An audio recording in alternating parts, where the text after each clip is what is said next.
Hello everyone, and welcome to the eGovernment mini-series produced by the Economic Development Council, also known as the EDC. The EDC is a public-private body charged with the mandate to identify areas of improvement in the business and economic climate. The purpose of this mini-series is to discuss the concept of e-government, its benefits to the business community, to the wider public, and to the public service. We invite you to be a part of the discussion on e-government and digital transformation with key experts as we aim to break down what is meant by e-government and what the GOB is currently doing to achieve this. Joining us in this discussion, we have with us Mr. Ishmael Quiros, who is the Executive Director of the Economic Development Council, and Mr. Michael Singh, who is the e-government and digital transformation advisor in the Office of the Prime Minister. Welcome, gentlemen, and thank you for joining us for this series. Thank you very much. Thank you, Yuri. Mr. Singh, let's start off talking about what e-government is. Can you kindly explain to us what e-government is? Well, let me start by saying what e-governance isn't. People tend to equate it to technology. Okay. And that it's all about what you do with computers. In reality, it's a way of looking at governance where you view change and efficiency from a standpoint of looking at processes, looking at procedures, revamping government from the standpoint of legislation, and using all that information to place into a digital platform where government can operate better within itself and where it can connect with its citizens in a much more efficient and transparent manner. Okay. So it's not only technology, it is a much wider topic. It's really about governance and improving governance using modern technology. I see. And what is meant by government to government, or G2G? G2G is really how government within itself, connected among the different government agencies, are able to use information technology to do transactions, to exchange information, to provide service to the public, but through collaboration. So government to government is really government doing business with government departments. And as an example, the Social Security and the immigration need to get information from vital statistics, which is something that we all know needs to be improved. By using a digital platform that connects these agencies, where the exchange of information happens automatically, it takes the burden from the citizen to have to run around and do all these processes. So government is learning how to do business within itself in a more efficient manner, taking that burden away from citizens. I see. Thank you for that. Mr. Quiros, the Economic Development Council works quite closely with the private sector. Actually, they are partners in at the board level. How do you see e-government being beneficial to the private sector? Thank you, Yuri. In the conduct of business, there's constant engagement with government, whether it's applying for permits, getting a license, whether transacting, something as simple as registering a business name. However, business and private sector needs speed, efficiency, in order to realize cost savings and productivity. Right. And this is where e-government has the potential to really roll out efficient delivery of public services that are vital for the conduct of business in a way that is helpful and facilitates the efficiencies that businesses need. Okay, nice. Mr. Singh, who is in charge of rolling out e-government? I would imagine everyone has a role to play. Yes. But then you need some kind of focal point or some kind of central body that is charged with that mandate. Who exactly is that body within the Government of Belize? Okay, Yuri, we're at the formative stage of determining how the structure works, and we've been putting together a structure for the last, say, about a year and a half, 2 years. Okay. What we had initially was the Central Information Technology Office, which was a unit under the Ministry of Finance that dealt with the government's public finance systems, all the systems that keep government running from a financial standpoint. So we've made a decision to expand the focus of that group and to let them become the execution arm to be able to take on the coordinating efforts.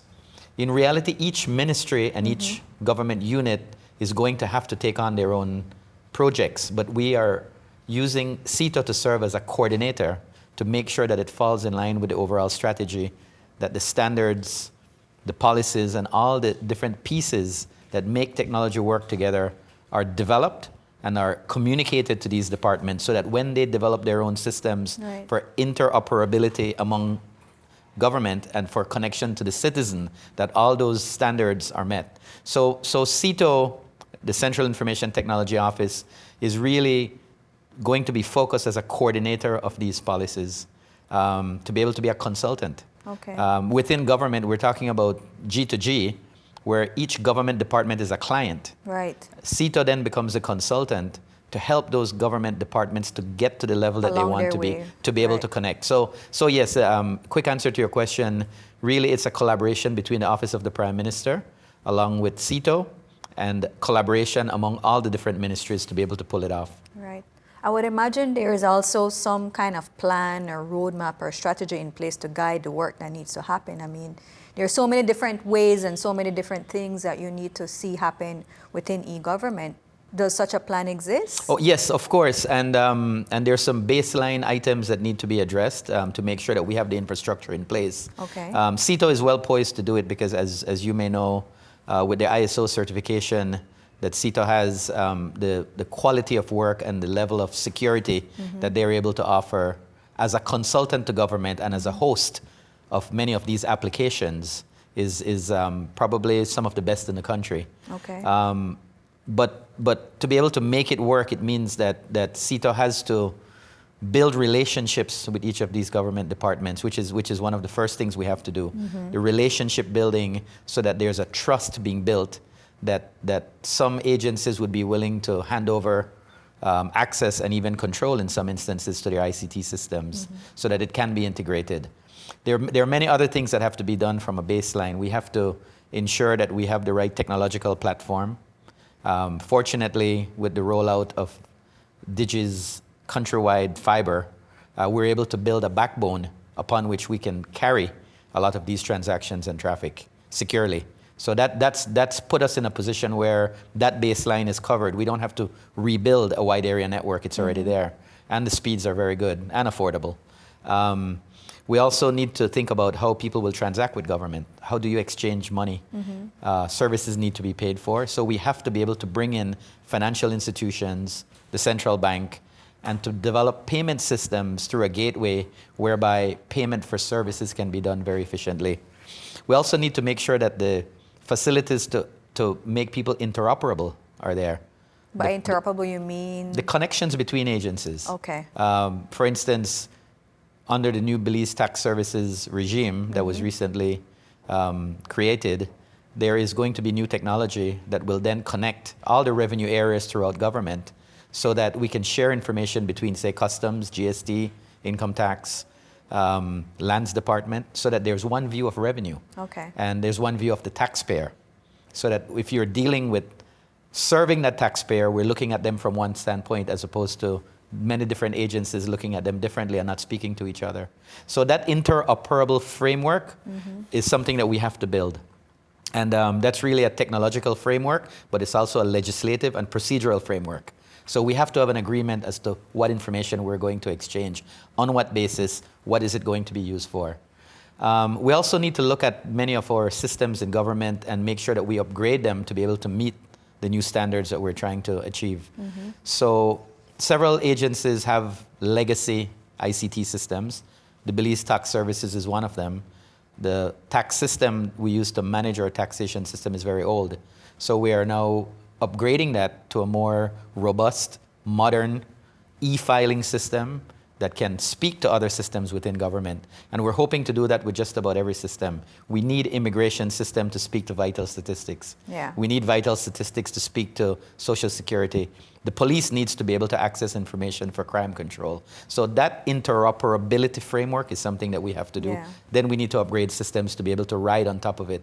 Yeah, So that's sort of a nutshell as to the main pillars of what our strategy is. And within each of those pillars, there's many, many programs that we're working on. I could imagine. To In build them, terms of yes. timeline, I mean, is there any timeline you can share with when these pillars will be realized? Well, the pillars, I don't think will ever be fully realized, but at least we can get to a critical stage. One of the big programs we're working on is a portal, Okay. which is the ability for us to harness all the government services behind one access point with one payment gateway and with a single sign-on by citizens. We expect that by, I hope, early to the second quarter of next year, we should have a prototype of that portal coming out. The payment system is something we're also hoping to pull off by sometime next year. And of course, the interoperable framework is something that is an ongoing effort that is being built as we go along. So in terms, I think next year we will see some great milestones rolling forward. I'm hoping that towards the end of the year, we should start actually be interacting with many of these systems. Excellent. But in reality, a firm roadmap is being developed as we speak, and we're hoping to be able to publish that roadmap along with budgets and timelines towards the end of this year. Excellent, exciting. Mr. Quiros, I know the EDC, well, to be specific, the Technical Secretariat that supports the EDC, the Public-Private Desk, has also been pushing a lot of digital initiatives, and they've also developed some of their own solutions, one of them being what they're calling GeoBusy Library. Yes. Can you kindly explain to us what this is and what this means for the wider public and for government? Great. Thank you so much for the question. The Government of Belize's e-library is a web-based application designed to serve as a repository for all approved government strategies, policies, master plans, as well as strategic plans in one location so that government itself can actually cross-reference and see what already exists, what's in development, so that then duplication is avoided, Right. and so that you kind of avoid conflicting directions with regard to policy. This is extremely important because government has limited resources, both human as well as financial, and so therefore you want to be as smart as possible in the development and rollout of policies. And so having one central repository, that's the government's official repository in the form of this e-library, is meant to really improve government's ability to know what it's working with and to be able to develop more meaningful policies to support government's functions. That e-library is also meant to be open to the public. Okay. And so therefore the citizens as well as the business community can access various files so that then they can be clear on exactly how certain rules, regulations, policies and strategies look in order to be able to then operate in a more efficient way. Okay. And is this live now? Can the public now access this e-library and download all these policies and plans? Yes? The e-library is live. Okay. It's in the process of being populated by the respective ministries I see. with their relevant approved documents. And so it is going through the process of having data and materials uploaded. I see. But in short order, it's expected that all ministries will have their most relevant documents up there. And it will be open to the public, at least for the final approved versions of documents. A big benefit for the public is that draft versions or draft document names will also be visible so that you can Okay. at least know that something's on the horizon, so that then that can guide your that's activities. useful. I could see how that can be Yes. useful. How can the public access this e-library? The e-library is accessible at the EDC's website, edc.gov.bz. Excellent. And by next Thank year, you. we might have it on the portal. Ah, nice. Yes. There is also another project in the pipeline, I believe, eCabinet. Can you tell us a little bit about eCabinet, Mike? Okay. We felt that if we needed to send a signal to the rest of government that government is serious, Right, that we would try to start at the very top. right. And I have to thank the Deputy Prime Minister when he acted as Prime Minister for a brief period when the Prime Minister was away on sick leave last year. One of the directives he gave in Cabinet was that we would switch over to an electronic platform. Cabinet meetings are very paperwork heavy. If you can imagine that for all the ministers that are in Cabinet, the Cabinet Secretary's office has to hunt down all ministers throughout the country every week to hand them a stack of paperwork Yeah.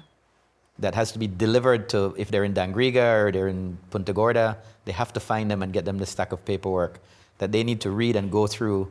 That paperwork gets to them by Friday for them to attend a cabinet meeting on Tuesday. The documents may not get to them until Monday. So the ministers have to read all this information, arrive at cabinet, and be able to discuss, edit where necessary, and to make decisions. So here we are creating these documents digitally, and then we're printing huge stacks to be able to distribute manually. Right. When why not just leave it digital? Right. And why not serve it to the ministers on a mobile device? Right. And the first thing you do in the morning when you get up, when you reach over to your side table, it's your cell phone or your tablet. Mobile. That's right. So let's feed the information onto a device that's secure and that's easy to use, and that it's mobile, it's portable. So our intent is to be able to, at the inception of the creation of a cabinet submission, which is already digital, that we develop a process flow to be able to run that through the entire system of editing, approval, final draft, and to be able to capture every stage of that process digitally and to be able to deliver a final copy electronically, and also to be able to include decisions disseminated back to the originator in digital format. So it's going to be a very difficult task because we're going to try to convert people that may not be used to working in a digital environment Right. to an environment that they will interact differently, that they will make decisions by reading differently. However, it comes with benefits. If you're sitting in a cabinet meeting and you need to research a paper that was submitted 3 weeks ago, the library is right there It's on the right tablet. there. You don't have to send a secretary to go find it. Right. The legislations are going to be available on the tablet. So we're actually building it in the form of a portal that will be uniquely for cabinet, where all cabinet business will be behind the secure portal, accessible by the mobile devices that are secured through the access only by the authorized users. Nice. So it is a signal to show that government at the highest level can collaborate in a digital, paper-free environment, Right. making more efficient decisions and communicating those decisions down to the line ministries that need to get them and to receive information back electronically. So I'm very excited about it. We're in the final stages of testing right now, and I expect we should have a rollout on that fairly soon. Again, adoption and being able to get people to Right. convert to it is going to be Right. the next challenge. But I'm fairly certain that the cabinet is committed to going down this They're road. on So board. I think we're good. Well, less time, you're reducing your costs, you're becoming more efficient. I mean, that's Yes. what digital transformation is Of about. course, of course. Well, thank you for that, gentlemen. Are there any final initiatives or thoughts you want to share with the viewers on e-government and government-to-government services? So perhaps, what was mentioned earlier about interoperability and the sharing of information underlines the point and the value of government transforming itself digitally. Right. Through the use of technology, delivering better services that are more integrated, that are ministries and departments speaking to each other. It all underlines how very powerful and valuable this is at the end of the day for the business community and the wider public in accessing good, solid, efficient, and secure government services.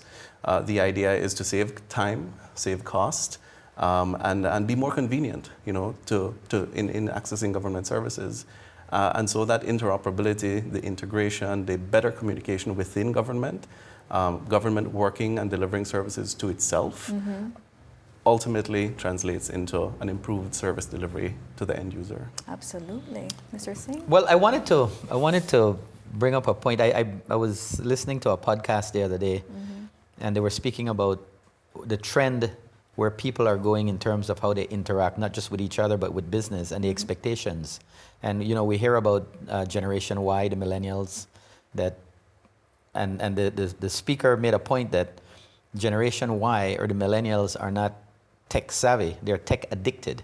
Yes, I heard that same podcast. Yes, they're tech addicted, and Yep. one of the things that says to me is that we have to start serving our citizenry in a way that they will listen, Yeah. and using a format that they are able to access information and services. Yeah. Gone are the days where people should be standing in lines wondering if their paperwork was lost or what drawer is in or where is the process. Yeah. So the idea of opening government information in such a way that the citizen has a view as to what's happening and actually has an input into that process.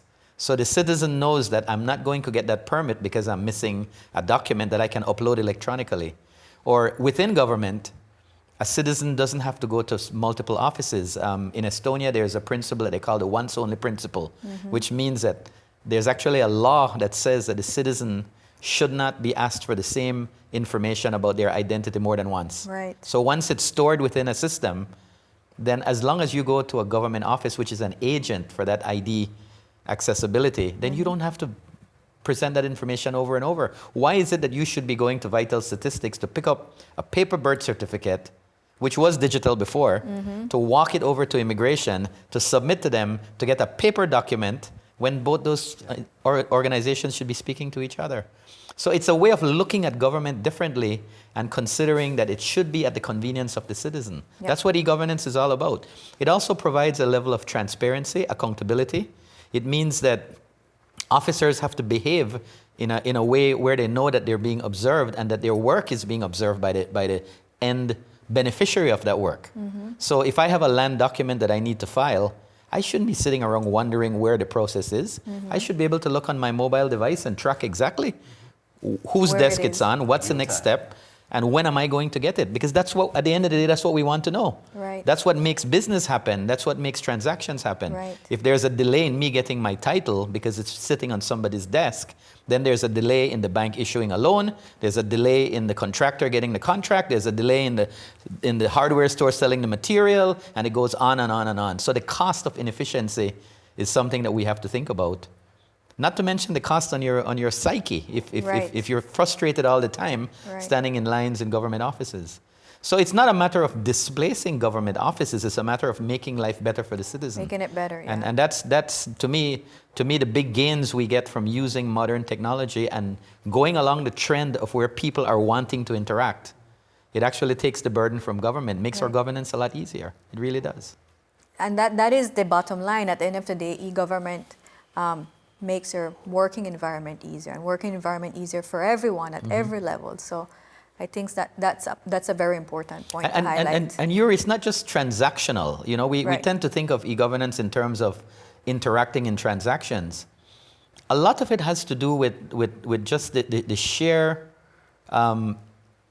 interaction outside of transactions.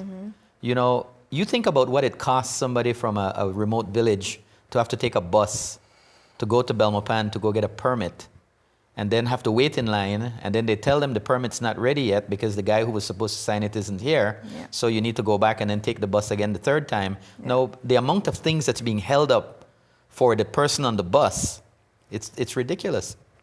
Now, if we get to digital signatures, and we start running process flows that flow digitally among agencies where people can sign permits digitally and deliver them digitally, it means that it's less work even for the approver. The approver doesn't have to be sitting in Belmopan at an office. They could be mobile and be able to approve. And there's a digital fingerprint of everything that happens.